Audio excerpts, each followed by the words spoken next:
Welcome to the Be Savvy Show. I'm your host, Clara Rose. Each week, we talk about crafting your message or other matters of influence, or we have a special guest who's doing something unique and cool in the world that I think you would be interested in. If you are building a business, ministry, cause, or brand, you are in the right place, my friend. So today I don't have a guest. I do have something interesting for most people that I work with anyway, and that is how to set savvy goals. Now, we are that time of the year, right? We're at the end of a year and people are starting to think about what their resolution, if you're a New Year's resolution kind of person, what your New Year's resolutions are going to be or what your goals are going to be. Now, in our family, we don't set New Year's resolutions, but we definitely are goal oriented, goal driven people. So every December, we take the last couple weeks of the year off and we specifically spend that time working on our goals for the new year. Now, in the past, I have used the SMART goal, right? The um, measured and timed, and they're called SMART goals. And you've likely heard of SMART goals and even used them. But today I want to talk about a different approach. I call it savvy goals. And savvy goals specifically are different than the SMART goals in that they're just structured a tiny bit different. So I just want to walk through those with you really quickly. Okay, savvy goals. So, what are savvy goals and how do we set savvy goals? Savvy goals are just shrewd. Eh, they're they're smart in a different way. I have I wrote it down. Shrewd with practical knowledge and good judgment. That's what savvy means. That's the actual definition of savvy. So, good judgment. Things that are going to make a difference in what you're trying to do. Savvy goals. So let's talk about how to go about setting savvy goals. We're going to start with evaluating where you are. And this, of course, no matter whose program you're using or what acronym you're using or however you go about this process, everyone should be starting you in the same place, evaluating where you currently are right now, visualizing what you want for the future to look like for your business, ministry, cause, or brand, whatever you're building. And then, of course, capturing that vision in a way that you can keep track of it. Those are the things we're going to go over today. My words of wisdom, of course, are to be intentional about the business, ministry, cause, or brand that it is you're trying to create. And of course, I have a savvy tip for you here. Savvy goals are based on strategy, action, values, and a vision for the year. So, see how I took the word savvy? That's to help you remember strategy, action, values, and a vision for the year. So, we're going to go through those one at a time and help you get ready to set up your savvy goals for the new year. We're going to start with analysis. So, analysis first. This is what I'm talking about when I say evaluate. If you don't know where you are now, how can you navigate to a new destination? So, evaluate where you currently are. This is the starting point for setting your goals and intentions for the new year. So, here you need to dig deep and be honest. Of course, my savvy tip here is be honest with yourself about where you are now, or goal setting is futile. So, this is really a dig deep self discovery time. I mentioned that in our house that we set aside 2 weeks, which might sound extensive or excessive maybe, but we do spend a good portion of the last 2 weeks of the year working through this process. And the first step is analyzing. So where are we compared to where we were last year? What did last year's goals look like? And what did we achieve from last year?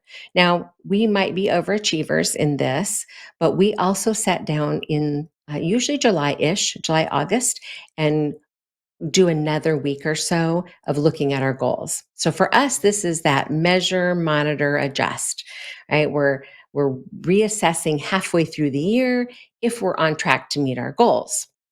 Now, I'm not saying that you have to do that, and that might sound a bit overwhelming to you. So I don't want you to feel pressured to do that. Just start with the end of the year stuff, or If you want to wait until holidays are over, that's totally fine too. Spend the first week or two. Even just a week can make a huge difference. Set some intentions for the new year, and it starts with analyzing, where am I at? Have I met the goals that I previously set for my business? What do I want my business to look like? So, this is that analysis stage. Now, I'm a big lover of strategy. And so this falls right into my wheelhouse, and I'm super comfortable in this. If you are not a strategic person by nature, don't panic. It's not scary, I promise. It's just taking the time to set down and work through this. So ask yourself, where would I like to be? And how close am I to meeting those goals? All right. Enough about the past. Let's move on to the really fun, which is the vision, right? Casting a vision for what you want your business to look like in the future. So, what is your vision for the future of your business, ministry, cause, or brand? You may have a really clear vision of what you want the future to look like, or it might be something you're really not sure about. This is what this time of planning is all about. When you're planning, it's fine to include where you want to be in 5 years, where you want to be in 10 years, but let me assure you that things change. So just focus on 1 year at a time. I, of course, do have 5 year, 10 year, um, long term goals. We have 3 year goals, even, but we're kind of overachievers in that. We're both planners. We both love strategy. So it works well for us. Doesn't need to be your story, too, but you need at least the basics, right? You need at least a little bit of structure in there so that you're casting a vision for what you would like it to be at least next year. You can say, this time next year, here's what I would like to have accomplished. And then, of course, define how success will look. How will you recognize success? This is, I think, something that I see people make a mistake on. They get really vague about things. They don't have a really clear picture. They can't define whether they actually arrived at success or what success looks like in their mind. My savvy tip on this is that vision changes over time. Just know that you don't need to chisel it in stone. As a matter of fact, write it in pencil or put it on a whiteboard or stick it on a poster board. I personally am a huge lover of sticky notes for organizational stuff because you can move them, right? So when you decide, oh, this doesn't fit here, it fits better over here, you can just move it. Sharpies on a whiteboard work beautifully. If you are a computer person and you prefer to have it on your computer, there are lots of great programs that help you get your thoughts organized and put it on a virtual whiteboard, if you will, where you can move things around. There's a couple of them. I actually don't use them because I'm the physical paper kind of person more in that respect, but there's some great tools out there. So if you're that person, that's okay too. Okay, let's talk about capturing all of this stuff. You're going to spend a couple of weeks or a minimum a week in this process. I'm going to say that you're likely going to spend a, a few days at least in the analysis and then a few days at least in the next piece. But capturing it in a way that you can use it, that you can see it, is super important. Your goals should have purpose. They can't be vague ideas. And then each goal, of course, should lead you one step closer to your vision. It's like stepping stones on a path, right? You should be able to visually write it out. So capturing that vision means writing it down, creating a path that you're going to follow, and then, of course, place your path, your stepping stones to success where you can see them every single day. So my advice is to create a visual representation of your goals and intentions. Now, you might notice that I've used the word intentions a few times with goals or even in place of the word goals. I do this because some people, the word goals seems super daunting or overwhelming, or they will use it to beat themselves up after the fact. which I think that's probably just human, right? We've set this goal, I'm going to do this. And then when we look back at what we wrote last year or 6 months ago or whenever it is, oh, well, I didn't do that. Well, I didn't do that. Right. And then you beat yourself up with that. Right. I'm a loser. I didn't do what I said that I was going to do. And so the word intention is softer. So for those of you who are intimidated by the word goal or the idea of goal setting, say, I intend to. So you're setting an intention instead of a set in stone, hard and fast, this is my goal. I intend to be this. So that when you get close, you still feel like you've had some success. It still feels like you did it, right? Because you intended to do 10 miles, and but you went 8 miles, which is better than if you had no intentions at all. Now, I don't run, so I don't know why I used that particular analogy, but the same is true in anything that we do. Are you trying to get healthier? Are you trying to, lose weight? Are you trying to write a book? What is it that you're trying to accomplish? What goals do you want to set for your business, your ministry, your cause, or your brand? Getting all that stuff onto a piece of paper or poster board or wherever you're going to look at it, and then getting it where you can see it on a regular basis. That's that's what it takes to be successful in goal setting. And actually, not goal setting alone, but the reaching of the goals. Which, what is the point if you don't actually reach any of your goals? Okay, so let's just recap the process. So I went through it really quickly. So I just want to make sure that you understand all the pieces. They are strategic and actionable, values based, visionary, and then yearly focused. Those are the rules to setting the savvy goals. You can do it in conjunction with your SMART goals or whatever other kinds of goals you do, or you can just do savvy goals. But take some time before the new year starts, is my recommendation, to evaluate where you are now. Where am I right now compared to where I would like to be? If you don't know where you are, how can you possibly judge whether you made it to where you're going? Right? We don't have a starting point. We'll never know. Visualize what you want. There's actually really strong science behind visualization. Now, I'm totally not a woo woo girl, so don't get me wrong. Not that I don't have friends who are woo woo girls, right? But I'm not a woo woo girl, right? I'm not the um, meditation and I'm just not that person. But I do visualize what I want, because there's power in that. Your brain, your subconscious mind doesn't know the difference between what you visualize and reality. So visualizing what you want to have happen just reinforces in your subconscious mind finding a way to make that happen for you. Now, there's a bunch of books on that very topic out there. I don't subscribe to all of their philosophy behind it, but there's enough science to make me say, okay, there's validity in this, at least to a certain extent. So take some time visualizing what it is you want your business, ministry, cause, or brand to look like so that you can capture that vision. Can't very well map it out if you can't capture it even.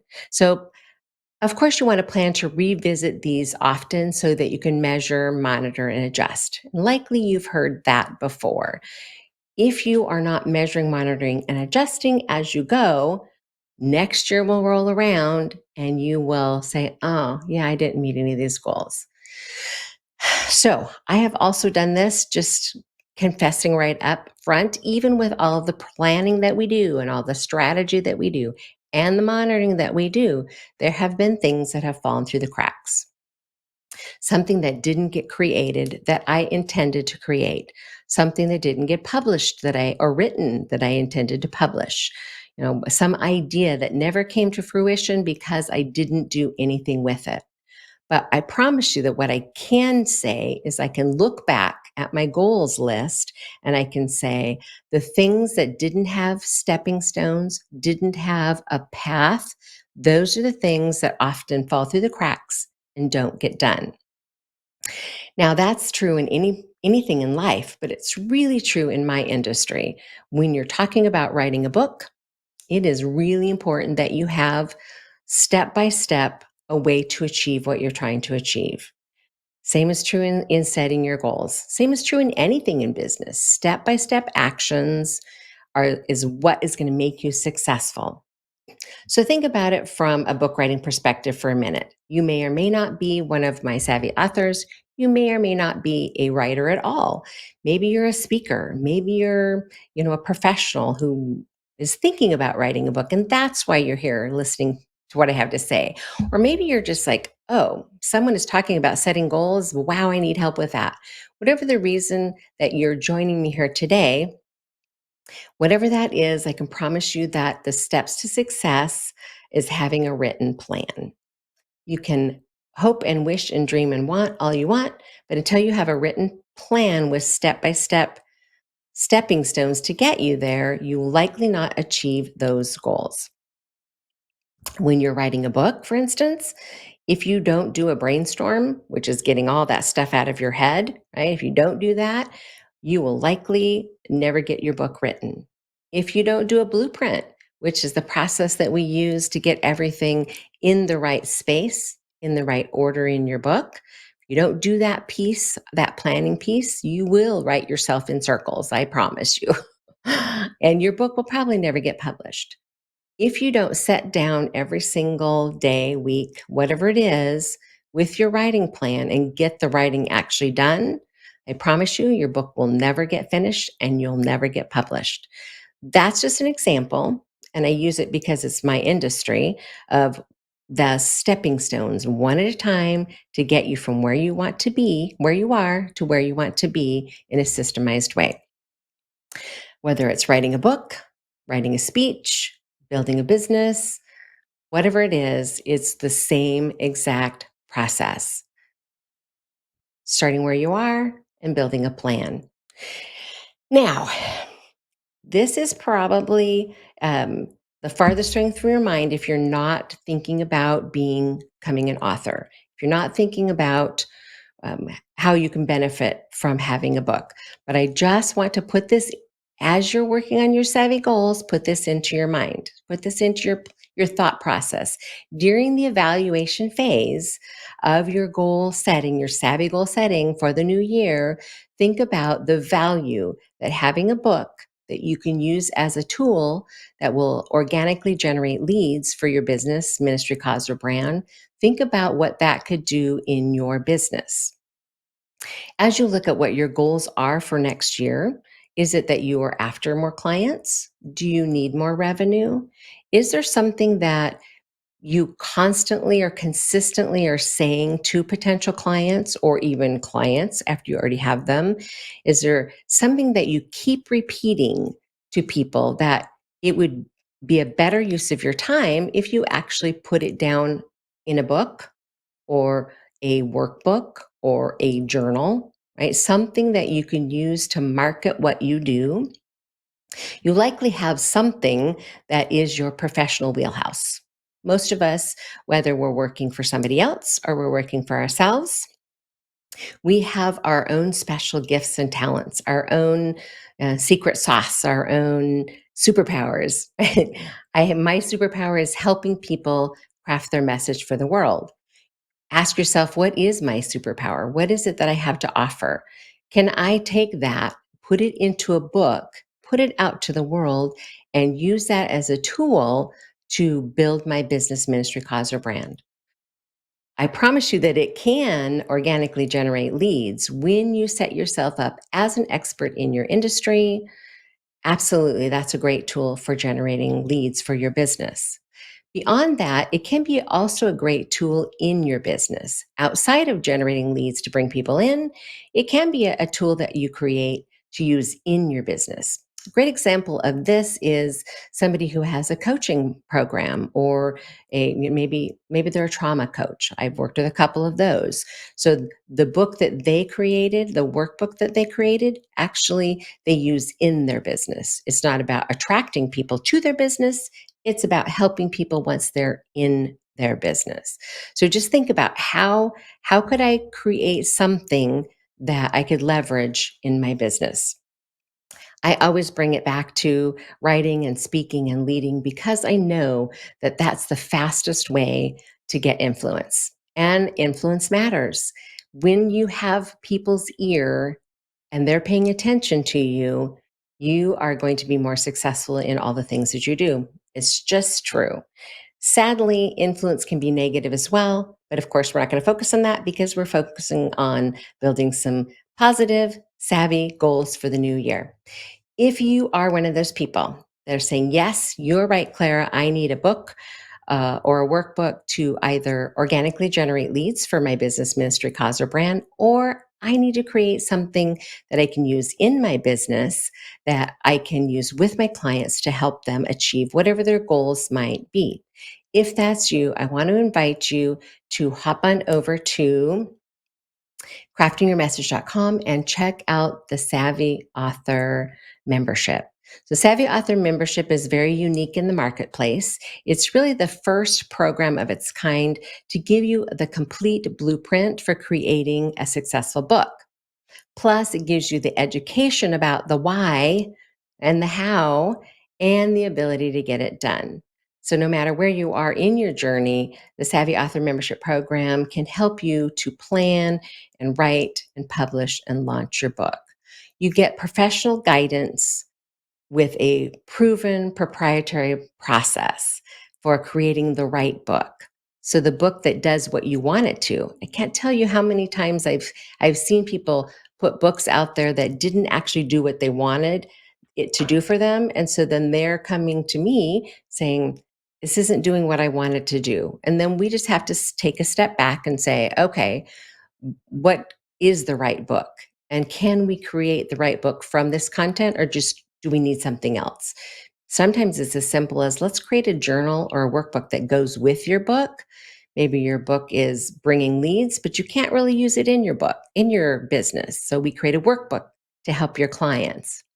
And capturing your ideas is always an important piece of the writing process, and we are going to help you with that every step of the way. And then, of course, outlining your structure, super important piece to having an effective book. Getting the writing done is really about accountability. So having somebody to say, hey, have you done your 500 words this week or whatever? It's really powerful. Then, of course, because we're a group, the membership access is a group, you have other writers holding your feet to the fire and making you accountable as well, which is very powerful. The collaborations can be super fun as well. Now, formatting your manuscript, we're going to help you with all the details about formatting. Of course, we offer formatting services. If you don't want to do that for yourself, we're happy to do that for you. And then understanding the publishing industry is a big piece of successfully getting your book out there without making some of the mistakes that are commonly made by self-published authors or people who hire the wrong company to help them put it out into the world. There's a lot of book coaches and people out there saying, "Here, let me show you how this is done, or let me teach you how this is done," when in fact they either haven't actually done it themselves or they just self-published a book and so they're not trying to say, "Hey, let me show you how this is done." Whether you hired a literary consultant like myself and Rosedale Publishing to help you, or you hire another company, either way, make sure that you find somebody who has a proven track record, a proven process for success, and can point to some people for you to call, some of their past authors that you can pick up the phone or email them and say, hey, tell me what your experience was like with this particular publisher. It's one of the most heartbreaking things to me being in this industry when I have somebody come to me and say, here's the bad experience I had with this book coach or this particular publisher or whatever. And often the mistake that they've made is they don't even have the right to go elsewhere with their material. So we're kind of starting from scratch, recreating the wheel or recreating a new version of the book because they don't even have the right to publish it because somebody else sort of took advantage of them. Okay, I'm not going to harp on that part, but suffice it to say, super important that you do your homework, do check references, and make sure that you're getting a contract with somebody who is reputable. If you already have an agent, Kudos to you. That is a super difficult thing to do. I'm happy to work with your agent as well to get your book into a publishing house. If you'd prefer to not use Rosedale Publishing, we often work with authors who would like to be somewhere else specifically, especially if it's a genre that we don't necessarily work on. Most of my books are, of course, business building, business related books, right? Because I'm working with people who are trying to build a business, a ministry, a cause, or a brand, right? But if you're outside of that, it doesn't mean that we can't help you with that first piece. You might just want to publish somewhere else, and that's fine too. We have done several children's books, which is always fun, some legacy projects, which come back next week, and you will get to hear from one of my legacy project authors. Her book is coming out next week, actually this month. I know this is crazy because it's December. We have 3 books publishing from Rosedale in December, which wasn't planned that way. It just happened that way. So the rest of this month, you're going to be hearing from them, and how exciting for them that they've gotten their book out to the world finally, and then their experience working with us. So I look forward to having them on the show so they can share with you. Okay, I am out of time, but as always, if you would like more information, please hop over to craftingyourmessage.com, and you can hop on my schedule if you'd like to have a conversation.